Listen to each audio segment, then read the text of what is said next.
Professor Jane Nana Opoku-Agyeman, my running mate for the 2024 election, the Right Honorable Speaker, Alban Bagbin, a bona fide member of our party, my beloved wife, Lodina,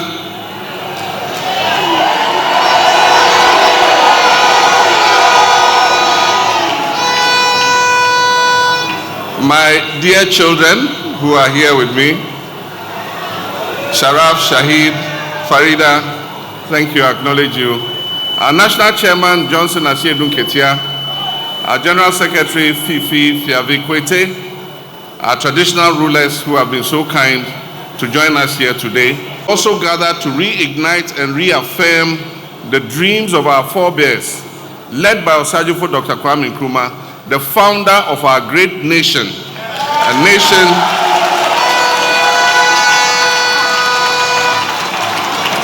a nation with one destiny, a destiny that cannot afford to endure one additional day beyond January 7th, 2025 of the maladministration, the mismanagement, and state capture this nation has been subjected to over the last almost 8 years. For the sake of God's children and in the name of God, the people of Ghana will wake up from this nightmare and envision a bright new dawn of opportunities for all its people and not just a few. My brothers and sisters, our dear nation Ghana is bleeding. Ghana's soul is calling for change. Mother Ghana is crying for its true and genuine patriotic citizens to rise up to reset our beloved nation. Ghanaians can take no more of the hardship, the impunity, the state capture, the hypocrisy, the lies and bad governance that has been inflicted on them over the 2 terms of this outgoing administration. We cannot fail Mother Ghana, and therefore I urge you all to vote for change on December 7th, 2024. We, the members of the National Democratic Congress, have gathered here to express our utmost belief in democratic governance and to proclaim right here in Winneba, also called SIMPA, that the time is up for this administration. The time is up for them to go. They have decimated our democracy beyond recognition. They've destroyed livelihoods and families and pushed millions of our people below the poverty line. Your vote on December 7th will end the tyranny. It will end the cronyism. It will end the corruption. It will end the hardship. It will also pave the way for the vision, experience, and trustworthiness. And I, John Dramani Mahama, is going to restore that to the Flagstaff House.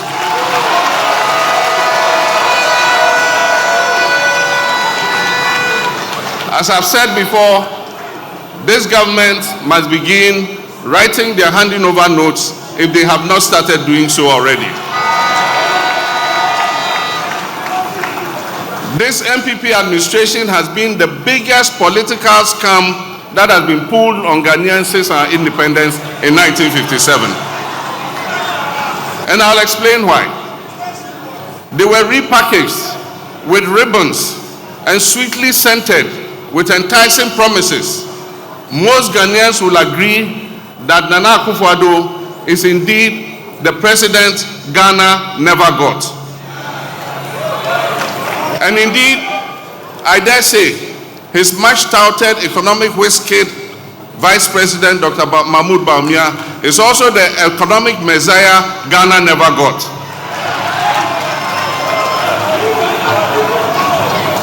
The NPP government took over from our administration on 7th January 2017. They inherited an energy sector we had stabilized with the fastest mobilization of emergency power of almost 800 megawatts in the history of Ghana. Along with this came a new Energy Sector Levy Act, which we call ESLA, with potential revenues of 3 billion Ghana cedis every year to pay off legacy energy sector debts. They inherited an ongoing Millennium Challenge Compact of $547 million aimed at making Ghana's energy sector the most efficient in Africa. This family, ruling family, quarreled over the shares in the PDS company and led to the US pulling back $190 million, which was meant for the most critical component of the compact, and that is private sector participation and improvement in collections at the distribution end of the electricity value chain. They inherited more than $450 million of the IMF extended credit facility initiated by my administration. Most of our state-owned enterprises were breaking even or making a profit. We handed that to them. They inherited a cocoa production of more than 960,000 metric tons of cocoa, with a cocoa board that was making profit and owed only 1.5 billion cedis to the central bank in cocoa bills. We handed over to them 2 new oil-producing wells, the 10-field and the ENI Sankofa, which increased Ghana's oil production by more than 100,000 barrels per day, with additional gas of more than 200 million standard cubic feet per day. And this increased Ghana's oil revenues from petroleum by more than $500 million every year. They took over from our administration a stabilization fund in which we had accrued $277 million.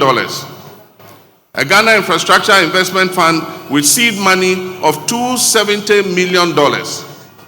A sinking fund account at the Bank of Ghana with a balance of over $200 million. They inherited a budget that ran a deficit of 6.1% with zero borrowing from the central bank, the Bank of Ghana, zero borrowing.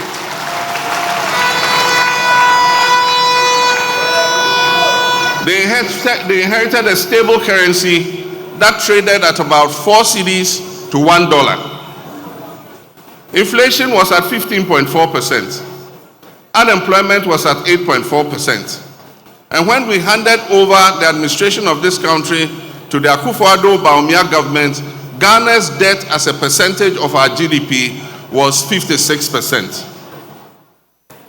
As a result of fiscal consolidation, we handed over an economy that was set to grow above 8%, as predicted by the World Bank and IMF and all the credit rating agencies.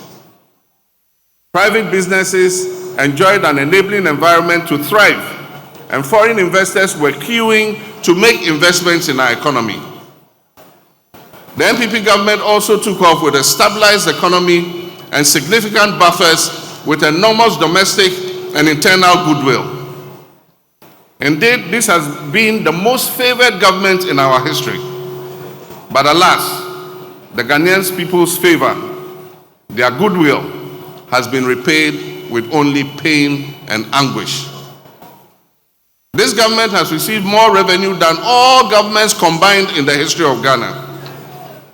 And as the saying goes, to whom much is given, much is expected. Unfortunately, the people of Ghana have been severely shortchanged by this administration.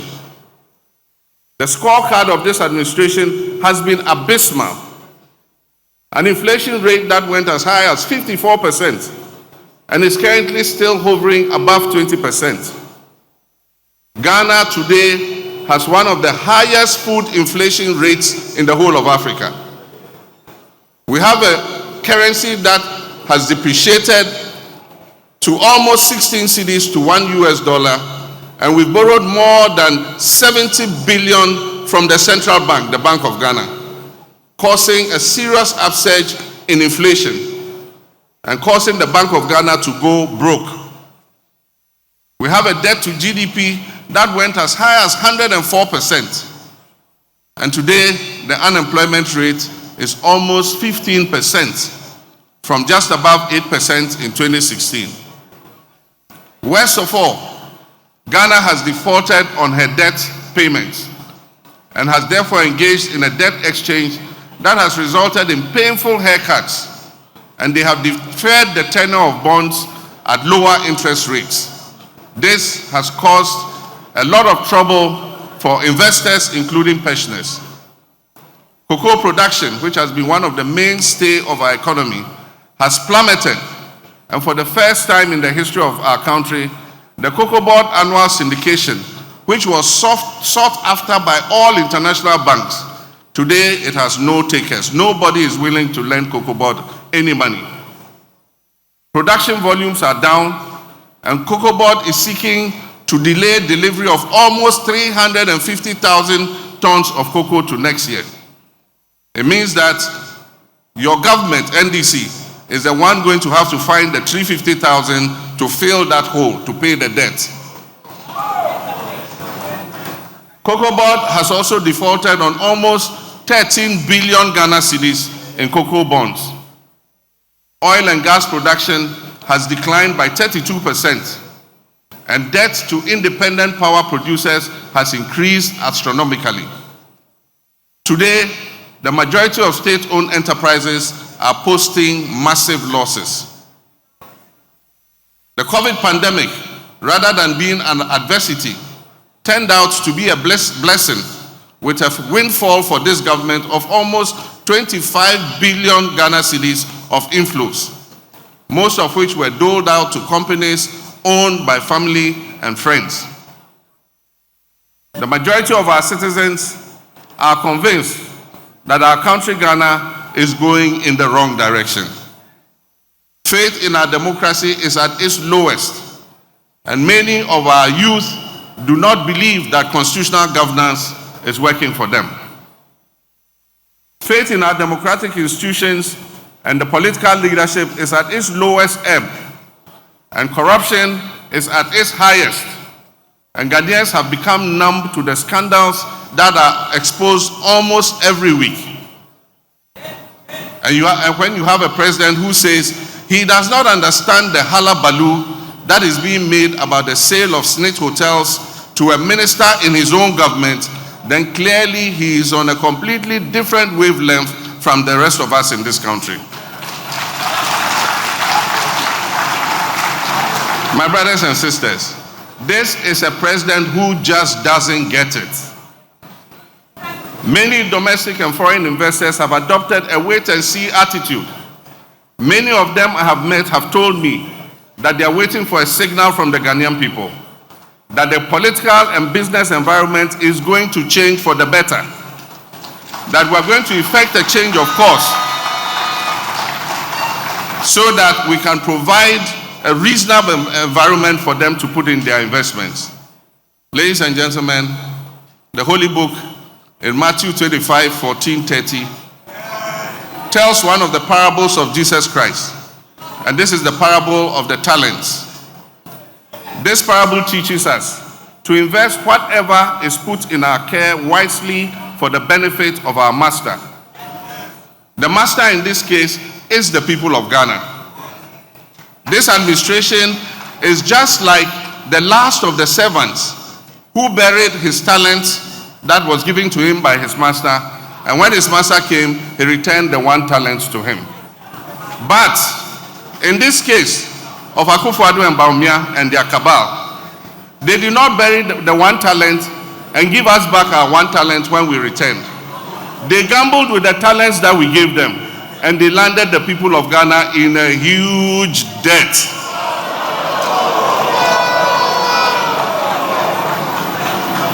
We cannot continue on this path.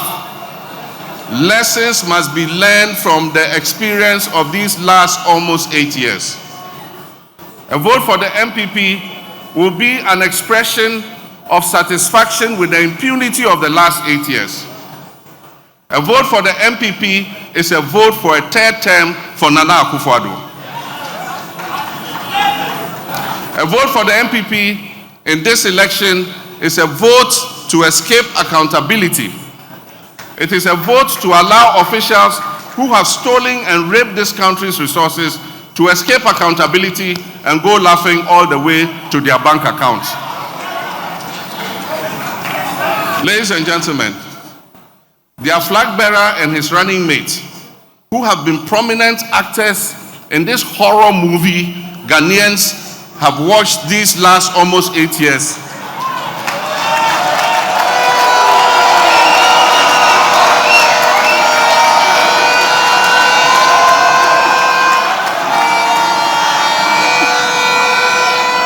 Ezu, you know horror movies, don't you? Their flag bearer and his running mate, who have been prominent actors in the horror movies Ghanaians have watched these almost last 8 years. These people cannot be the ones to exact accountability from the government of which they have been an integral part. We are at a critical juncture in our democratic history.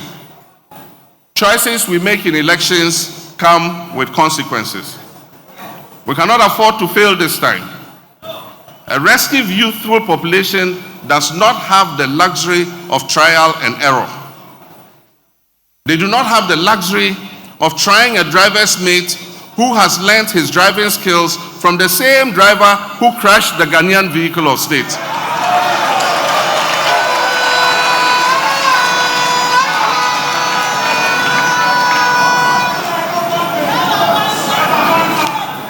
Our nation needs a reset. Our democracy needs a reset. Our economy needs a reset. Our governance needs a reset. And our attitudes need a reset.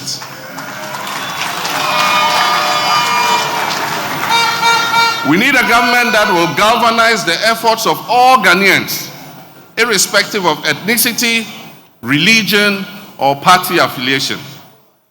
We need a government that will allow all businesses to thrive, whether owned by domestic investors or foreign investors, no matter their ethnic, religious, or partisan colors of its owner. We need to make a change that will usher in a government that is responsible and accountable. We need to open up this country for business again. Ladies and gentlemen, we're going to present to you our manifesto. We need a leadership that will crack the ship when its own appointees go down the wrong track.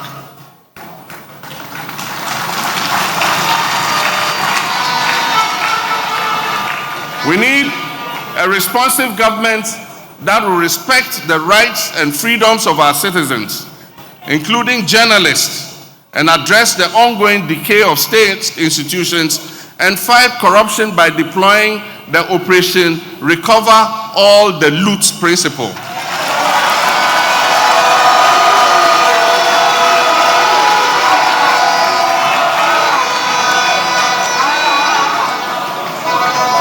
Operation Recover All the Loot strategy, and that is ORAL. Ladies and gentlemen, today we're presenting to you a manifesto that will help take back your future, take the future of Ghana back into the hands of the Ghanaian people. Ladies and gentlemen, I will at this point give you some highlights of our manifesto, after which my running mate, and by God's grace, the next Vice President of the Republic of Ghana, Professor Jane Nana Opoku-Agyeman, a prominent daughter of the Central Region, and other presenters will delve into other areas of the manifesto. Ladies and gentlemen, first is resetting the economy for prosperity. In the first 120 days in office, we will hold a national economic dialogue to draw up a 4-year fiscal consolidation plan. We would rationalize taxes, abolishing, among others, the obnoxious e-levy,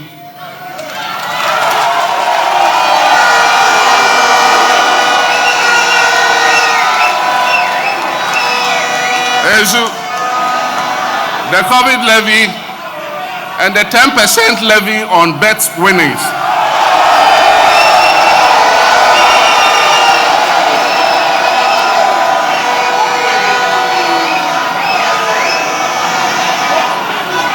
We will review import duties and levies on vehicles and equipment meant for industrial and agricultural purposes.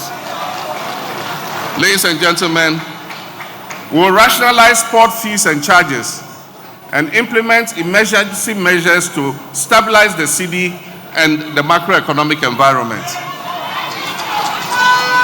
Ladies and gentlemen, we will use the price stabilization and recovery levy to cushion consumers of petroleum products. We will investigate the MPP's opaque gold for oil deal.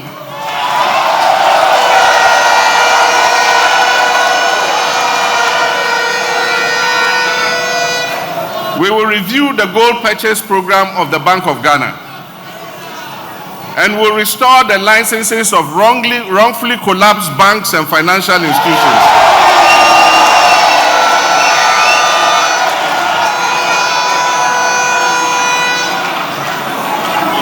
We will increase indigenous participation in the banking and financial sector, and we will free the statutory funds, the GET Fund, NHIL, Road Fund, to be able to achieve their mandated objectives. Ladies and gentlemen, alleviating the current economic hardships. And one of our first programs is the no fee stress policy.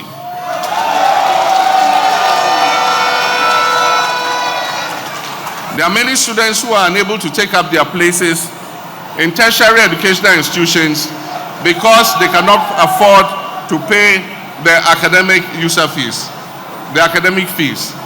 And so we'll take that stress off them. For the first year, they will not be required to pay fees. And I assure the universities it will not affect their internal generated funds. We're going to give the money to the student's loan. The student loan will pay it to the universities as a grant.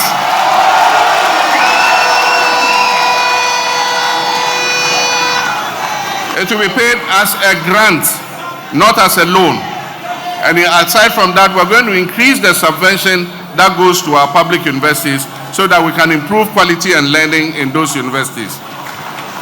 We will provide free tertiary education for all persons with disability.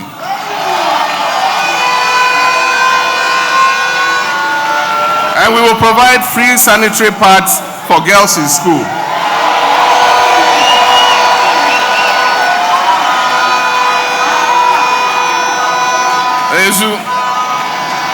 If you remember, Nana Jane started that policy with a World Bank facility, and they called that loan the PAD loan.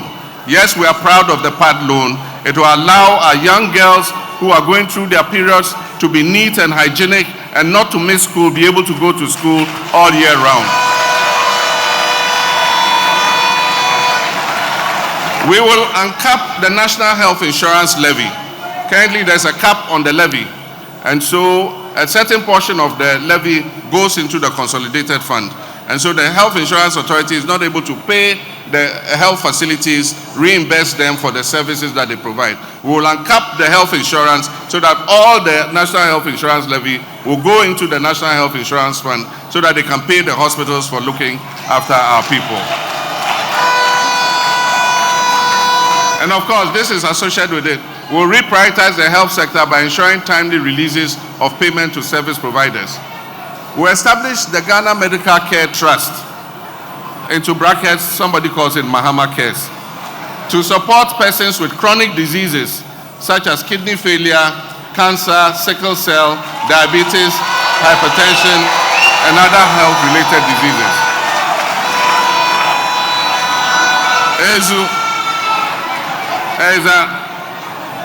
We'll also introduce the community pharmacy concept, and that will encourage people to go to your local pharmacy and go have your blood pressure taken and your sugar checked, so that if you have diabetes or high blood pressure, we're able to know early so that you can get treatment and be able to survive. We'll implement free primary health care services. So if you go to a CHIPS compound or a health center, whether you have a national health insurance card or not, you will be treated for free.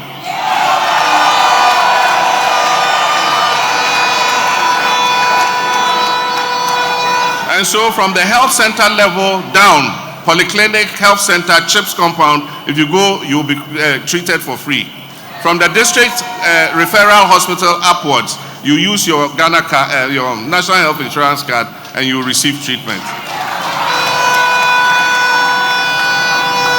We will expand health infrastructure to restore the automatic employment and timely deployment of health workers. And so we're not going to wait till elections are coming and announce that we've opened the recruitment portal.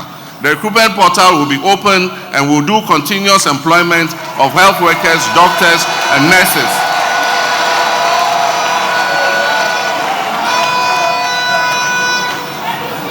We need a first-class children's hospital in Ghana.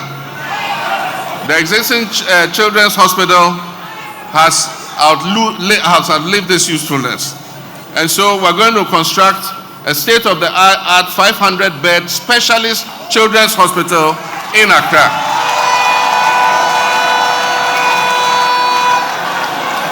And so children who have sicknesses that cannot be handled in other parts of the country will come to Accra. There will be specialist pediatricians there to give them the care they deserve. Of course, we will expand, we'll construct a state-of-the-art, I've said that one. We'll also construct a fertility center. There are a lot of mothers who cannot have children just because there's something wrong with the reproductive system. It can be corrected, and they can have babies and enjoy the joy of motherhood.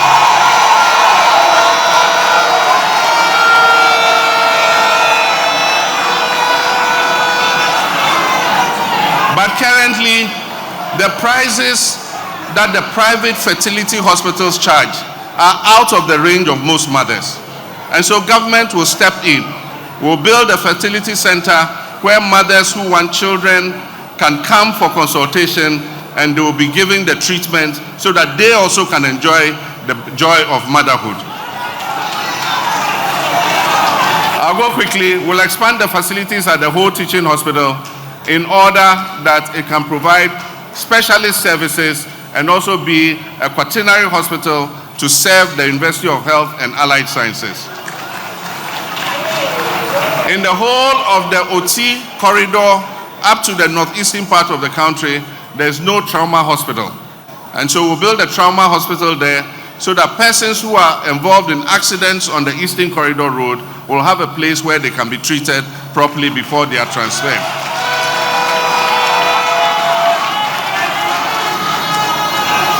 We will establish modern dialysis centers in hospitals in regions that don't have them.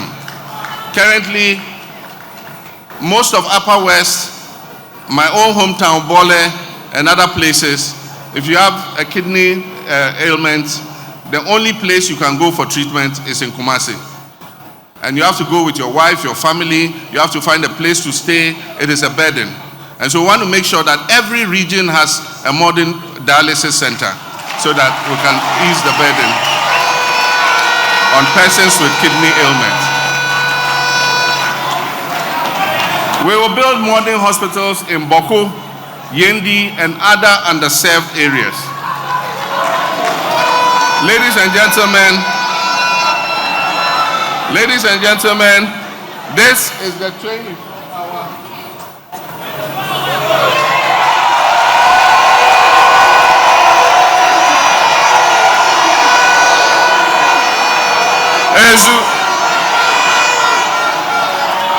This is the 24-hour economic clock.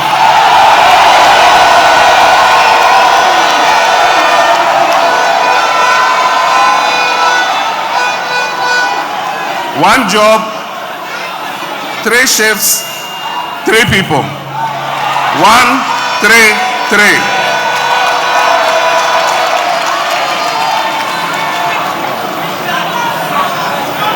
One job, 3 shifts, 3 people.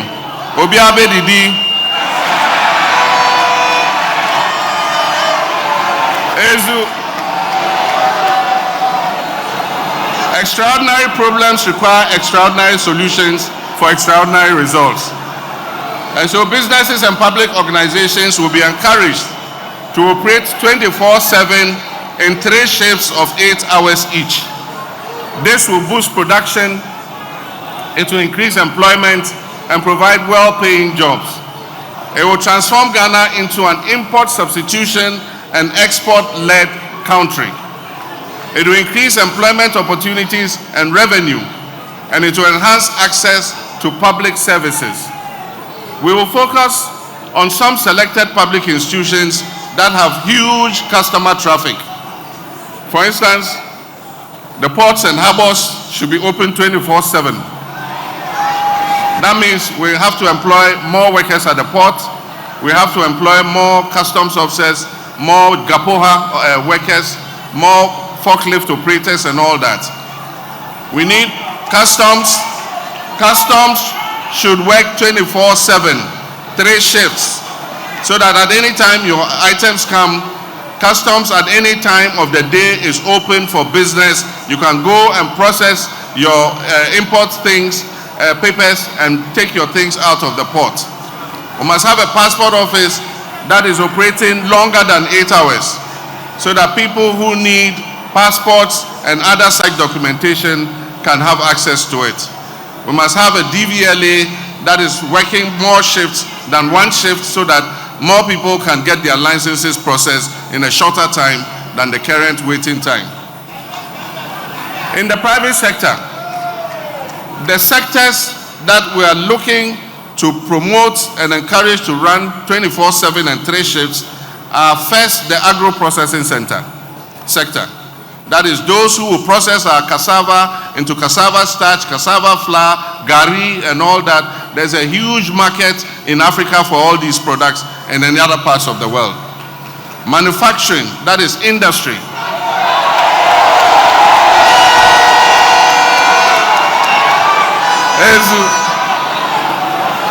Manufacturing, that is industry.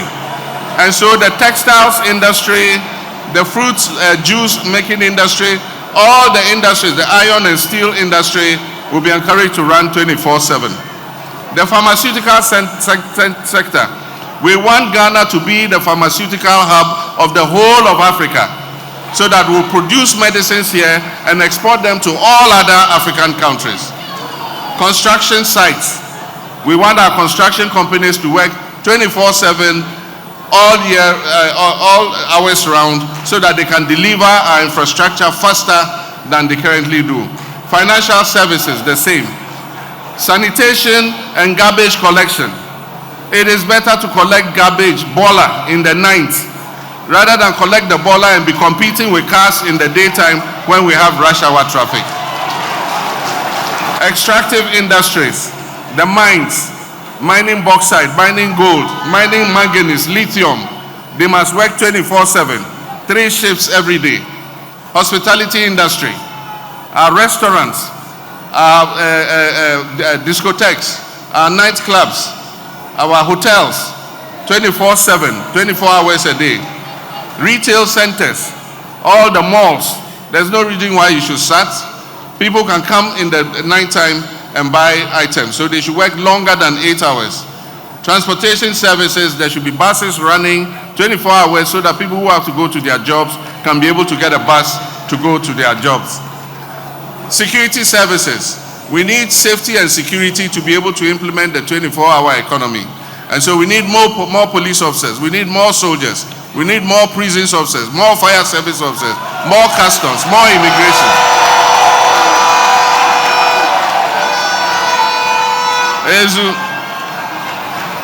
Now the support package for 24-hour businesses is to stimulate demand for 24-hour economic goods and services. And this will be supported by strategic investments in infrastructure, in security, in energy. We'll have public and private security architecture, cheaper and reliable electricity, that is the time of use tariff. So in the night when we're not using much of the power and it's going to waste, we can supply it to the 24-hour economy enclave at cheaper rates than we currently charge. Tax incentives to companies that will sign up for the 24-hour economy, they'll be given tax incentives so they pay lower taxes, so they can reinvest what they have saved back into increasing their production. We'll give them support from the Ghana Exim Bank, especially for the agro-processing and manufacturing sectors that are going to be exporting. We'll support SMEs operating capacity with catalytic investments to upgrade and generate jobs. The Accelerated Export Development Council. I'm going to chair that personally. We want to accelerate our exports. We're going to register more Ghanaian goods on the African Continental Free Trade Area so that we can export to other countries. And I'm going to chair that personally. And we'll meet every month and appraise where we are at in terms of encouraging Ghanaian businesses to export. This Accelerated Export Development Council will promote exports under the 24-hour economy.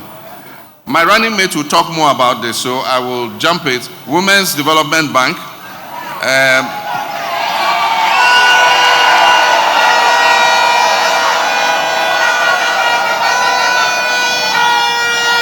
It will give low interest loans, particularly to women's businesses. She'll talk more about it, so let's jump it. The National Apprenticeship Program will be for self-employment, and it will also help people who have come out of school at different levels who want to go and learn a skill, but their parents are unable to pay the masters for them to go and learn. The government, through the district assemblies, is going to register all master craftsmen. We're going to pay them and assign these young people to them so that they can learn a skill to go into the world of work. Next slide. Free technical and vocational training for young people. The time for grammar school education has passed. The time where you were judged by the long grammar you could speak has passed. We now need more technicians, more mechanics, more plumbers, more artisans. And so we're going to shift our focus from grammar school and build more technical and vocational educational schools so that our children who leave free SHS, who leave JHS and unable to continue, can go and train as apprentices and be graduated with certificates. We'll provide them with startup capital to be able to start their own small businesses. We'll also use NVTI to train and test them so that they can get their certificates to enter the world of work. We have what we call the Jumara program. And this is the entrepreneurial program. Nobody says you must finish school and become an employee. You can finish school and become an employer and employ employees. And so every year we want to target 10,000 youth entrepreneurs to set up their own businesses. We'll mentor them, we'll monitor them, we'll supervise them until they're able to stand on their own feet, and they will employ their colleagues instead of becoming employees. Business development. We exempt new and small businesses, that is small and medium enterprises, new and small businesses that are registered, and personal income tax of those businesses from the first 2 years after they are incorporated. So if you are a young person under this program and you set up your business, for 2 years you won't pay any corporate income tax. You start paying after 2 years. Because we want the business to be able to get a grounding and be able to stand on its feet before they start paying taxes. We'll review the Customs Amendment Act to scrap the ban on salvage vehicles.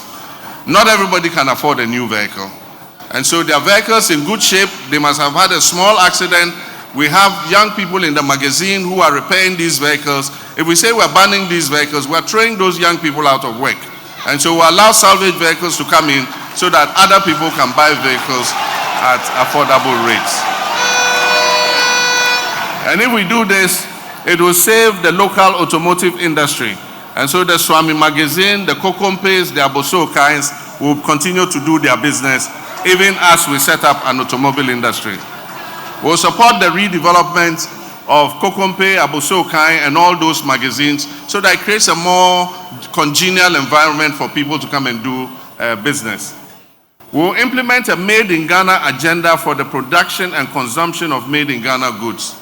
Government is going to use its budget to buy Made in Ghana goods first. It's only when you can't get that good that you'll be allowed to buy a foreign product. If the good is produced in Ghana, you must buy it first. And so we're going to use government's financial muscle to encourage local production of goods and services. If you are a foreign industry and you want us to buy your goods, come and establish the factory here and produce what you want us to buy here.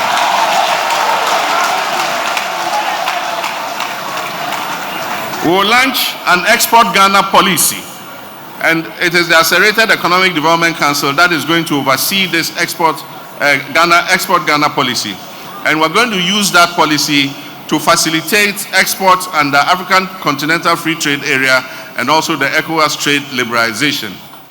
We will enhance the role of the Ghana Exim Bank in financing non-traditional exports.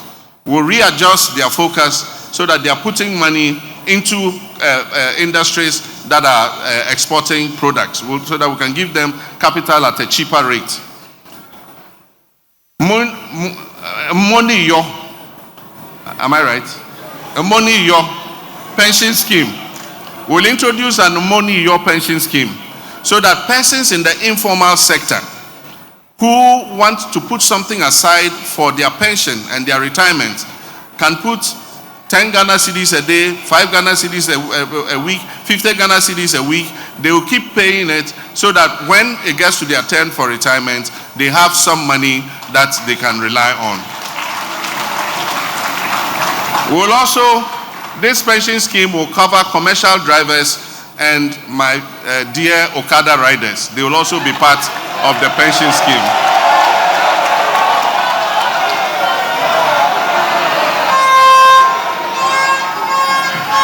It will also be extended to small-scale miners, farmers, fishermen, traders, and market women. People who receive cash on daily basis. You put a little aside. If it's every week, you go and pay it into the money, or you can use your mobile phone and pay, and your account will keep being updated. So after 15 years, that money has been invested. When you are retiring, you have your pot of money so that you can be getting a pension every month in your old age. Digital jobs initiatives. We'll partner the private sector to invest $3 billion to leverage ICT for jobs. And this will be through the 1 million coders program. We announced this in 2020, and we didn't win power, so we couldn't implement it. Somebody lifted it from our 2020 manifesto and quickly put it out as if it was theirs. I said, go and look in 2020, you see that we had already put it there. But we will continue with our 1 million coders program to train 1 million people in coding and web development, software engineering, and others. We will stimulate demand for made in Ghana software. We are exporting a lot of hard currency. When we import goods, we know that we are sending foreign currency out to buy those goods. When we import food, we are sending money out to buy that food. But when we send money out to pay copyright to Microsoft, to Oracle, to all the people whose software we are running on our banks and all our online portals and all that, nobody sees it.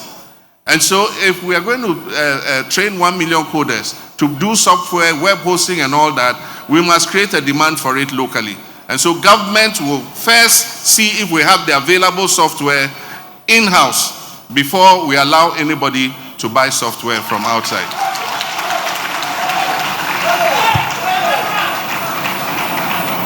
And so we'll exchange payments for subscriptions to overseas vendors.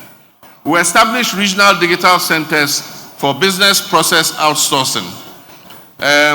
Business process outsourcing is when you sit in Ghana and you get a contract from abroad to do a certain job. You're able to do it from here without being physically there. And so you can process parking tickets in New York. You can process various items that they want. At times when they have gone to bed, they need somebody to be taking calls and responding to clients. They sometimes outsource it to other countries. Ghana is a good center to take advantage of this because our English is even clearer than many of the other countries that are doing the business process outsourcing. So people want Ghana to expand.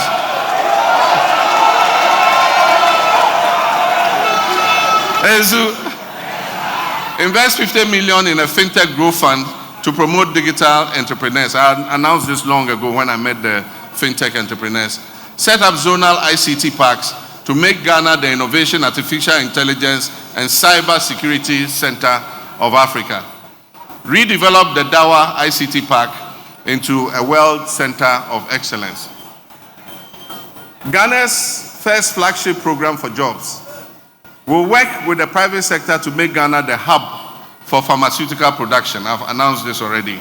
We want our pharmaceutical industry to export drugs to all other African countries and other places.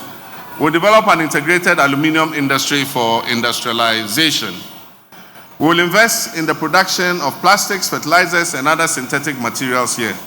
Expansion of the automotive and vehicle assembly sector.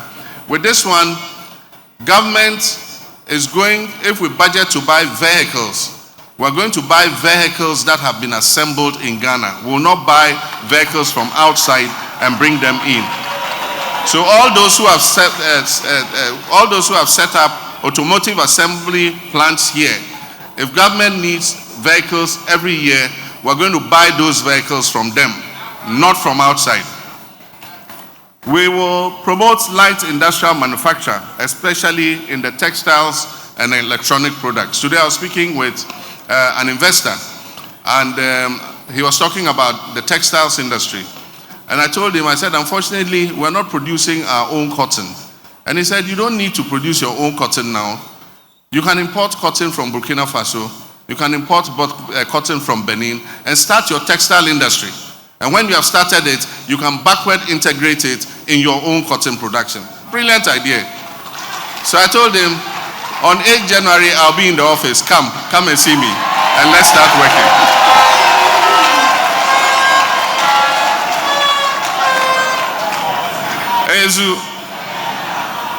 And so we'll revamp the textile and cotton and allied industries. We'll set up agro-industrial zones in all regions. I've said this already. We'll get a site in every region. Government will clear the site. We'll develop the site. We'll bring water, electricity to the site. And any private sector developer who wants to produce to buy agro products and process can come and get a land within the agro processing zone and start his business, so that he doesn't have to go and quarrel with families. They'll sell him land, another person will come, no, the land was not for this one. Government will secure the land so that they can easily set up their businesses.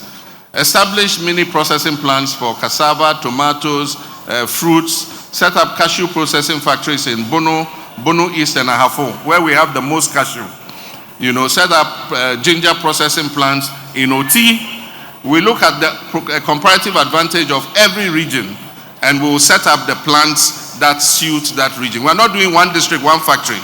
We are looking at every region's comparative advantage, and we'll put in the processing capacity that will make use of their products. Facilitate the construction of 20 medium-scale animal feed processing plants and revamp the collapsing poultry industry. One of the major inputs that goes into poultry and livestock is the feed. It is very expensive because we import a lot of it currently. If we're producing more of it, we can get a lower price for the feed. And so we'll set up 20 feed processing plants so that they can process and produce feed locally. One area is the Bono area. I know the Doma area, there's a lot of poultry. We'll give poultry cages to all the young people who want to do poultry. Exim Bank will give them assistance to produce the chicken. We'll produce cold storage facilities and processing facilities so they can process their chicken and keep it in the cold storage facilities ready for the market. Establish, it's gone. Okay. Agriculture for jobs. We want to make agriculture more attractive through modernization to ensure food security and job creation. We reduce food inflation to lower the high cost of living through our Agriculture for Economic Transformation program. We'll roll out a Feed Ghana program, which is to boost food production, guarantee food security, and supply raw materials to industry. And this is my favorite project, to establish farmers' service centers in all agricultural production areas. And in each farmer service center, there will be tractors, there will be harvesters, there will be plows, there will be harrows, there will be planters, everything you need to do modernized farming. And our farmers are going to be registered within the catchment area of the farmer service center. And at the beginning of the year, you go to your farmer the planting season, you go to your farmer service center, they'll provide you with the services, give you the fertilizer, give you the improved seeds, plow for you, plant for you. And when you harvest and you sell your crops, you come and pay the cost of the inputs that they gave you.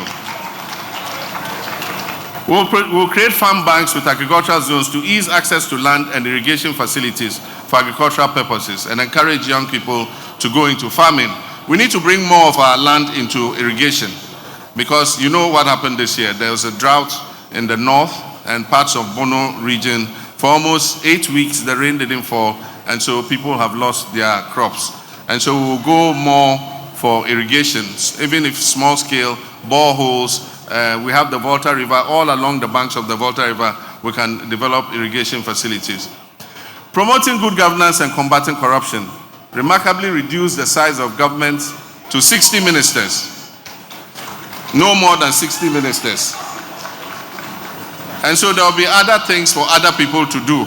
We all can be ministers. I know when I say 60 ministers, I say, Abba, you know, there are people aiming to become ministers, but we all can be ministers. So we'll choose 60 ministers, but others would have other assignments that they can do.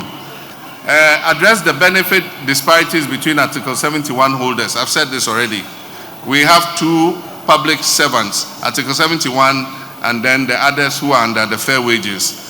And so we want to bridge the disparity between them so that all of us come under an independent emoluments committee, and our salaries and emoluments are determined from the smallest watchman to the president.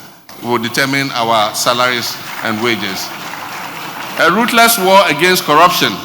Operation Recover All the Loot, oral. Is to prohibit political appointees and the politically exposed persons, not only political appointees and politically exposed persons, and all 7 public officials from purchasing state assets. So it's not only me who cannot buy a state asset, my wife Lodina cannot buy a state asset, my son Sharaf or Shahid or Farida cannot buy a state asset because they are politically exposed persons.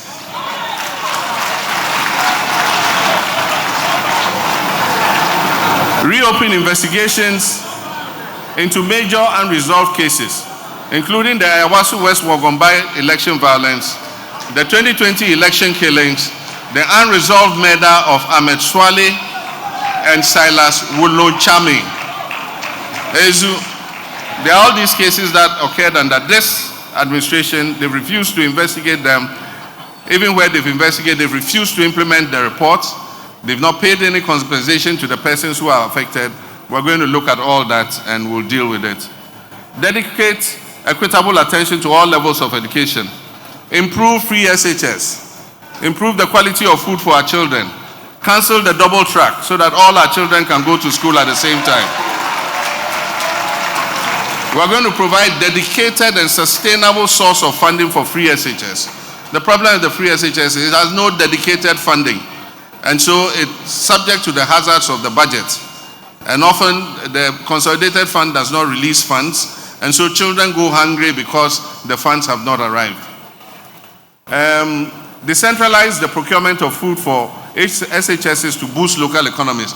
The feeding grant will go to the schools, to the headmasters and the bezes. And they will go to the local market and buy the beans, the granules, the rice, the cassava dough, the agbelima, the meat from the local market, so that the town in which the school is located can also benefit from that. It will also allow the headmasters to provide more nutritious foods than the current system. I said this already, implement a no academic fees policy for level 100 students, no fee stress policy.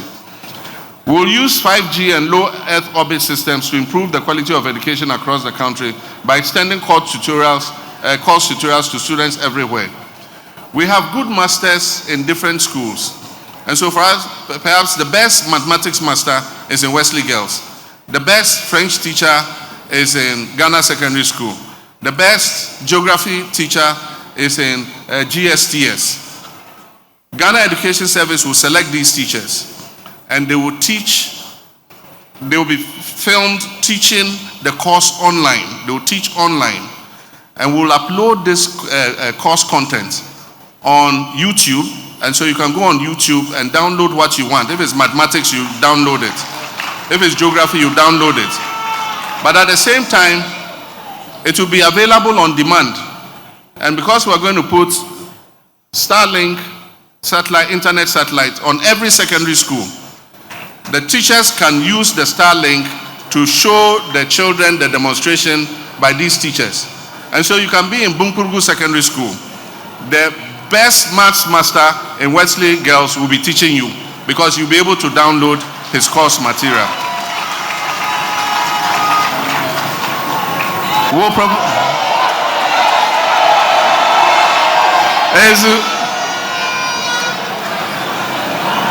That's the Basintali boy. We'll provide free tertiary education. I've said that already. We'll provide continuing students with financial assistance. We're going to reintroduce what we had started, which is the Student Loan Fund Trust Fund Plus. It's a student loan plus. And so it's an enhanced student loan. You get more money from the student loan plus, and you only start paying when you get employment, when you leave school. Implement a bed for all. We have a bed for all program. Our tertiary institutions have huge lands that are not utilized.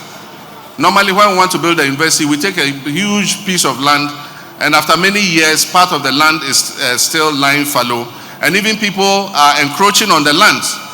And so we're going to sit with the universities and carve out a part of their land. And we're going to get the private sector. We'll do a design of hostels. If you're interested in investing your money in the hostel, you will build the hostel, we'll regulate the charges, and you will pay for the cost of it over a period of time, and you can make your profit. So that more of our children can have accommodation on campus. That is the Bed for All program. The hostels will be built by the private sector. They will build it, they will charge the fees, but we'll sit with them and regulate the fees so that they are not too exorbitant. What else? Legislation to streamline and regulate the award of government scholarships. Government scholarships have been fraught with a lot of, kalabule. We want to streamline it, and as I've said, persons with conflict of interest will not be allowed to apply for scholarships. I would not apply for a scholarship for my children. None of my ministers will do it. Any political appointee must not apply for scholarships. You must pay for yourself. Leave the scholarships for the children of the underprivileged. Those who cannot afford it are the ones who must get the scholarships. And we're going to do that. We'll abolish teacher licensure exams.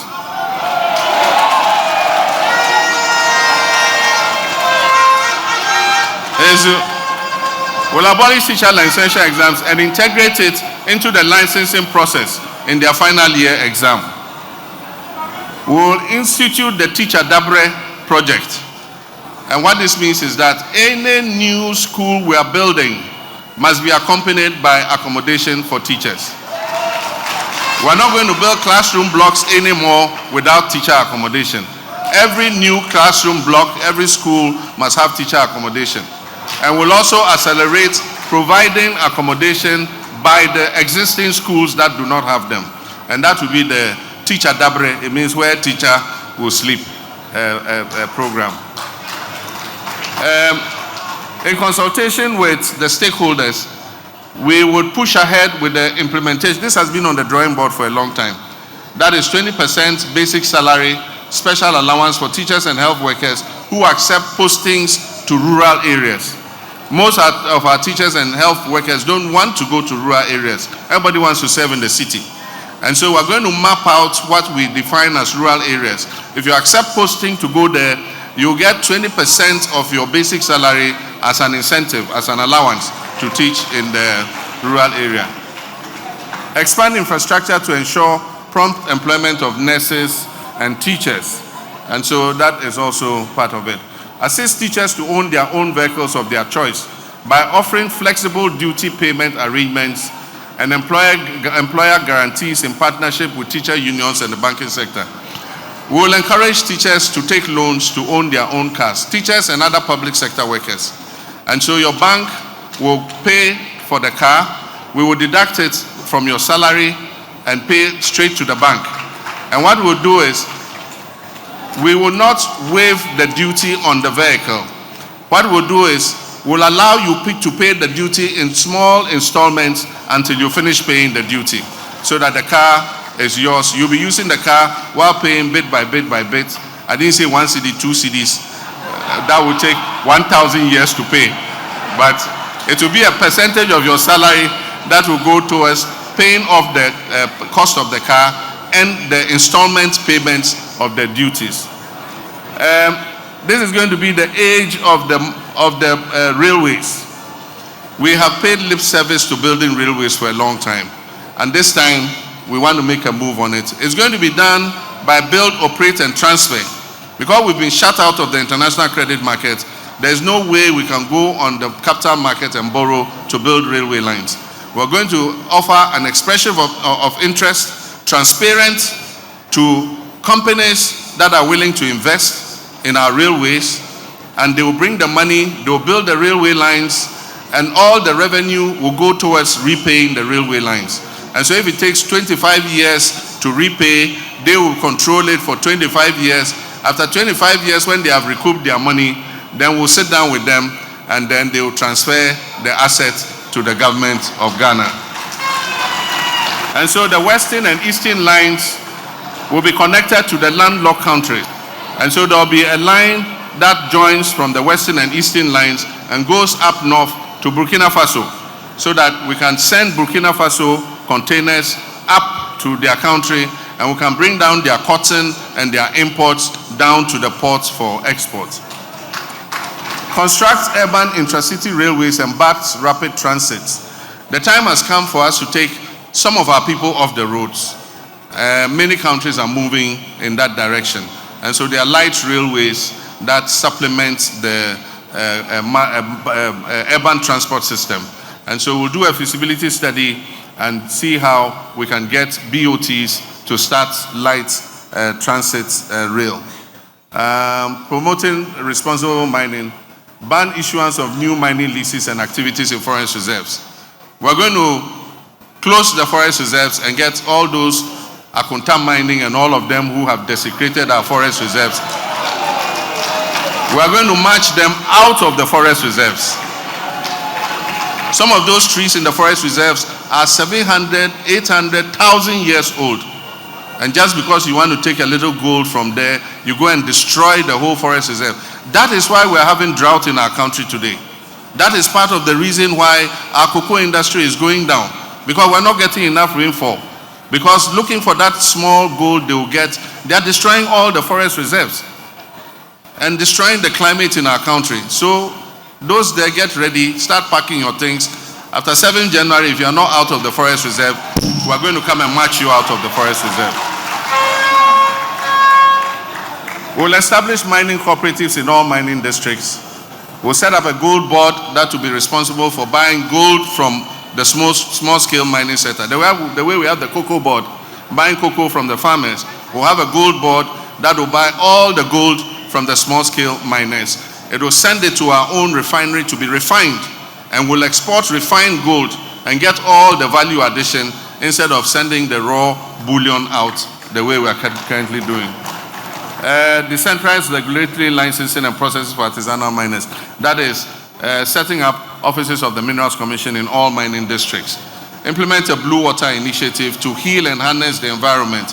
We're going to clean the poisoned waters that have been poisoned by mining, so that we can discharge those waters back into our rivers. We're also going to hire the young people in tree growing. And so in the areas where mining has finished, we will level the ground, close all the holes, and we'll have young boys from the community. We'll pay them a stipend every month. We'll give them abobo yas. We'll put polytanks in there so that they can plant trees on the mined out land so that we can reclaim the lands. Implement a tree for life reforestation policy. This is what I just talked about. And so we're going to plant commercial trees like cocoa, palm, and rubber on the lands that have been reclaimed. Implement a blue water initiative, I just talked about it. So these are just tidbits of what you're going to see in the manifesto. My running mate and Vice President of the Republic of Ghana to be Nana Opoku-Agyeman and other experts will go into more detail in some of the areas that I've touched on. But this is just a tidbit of what we are to see. I'll come back after with the 120-day agenda. That is when I'm elected on 7th January 2025. Within 120 days, I have a social contract with the people of Ghana. I'm going to tell you exactly what I'm going to do in my first 120 days. Thank you very much.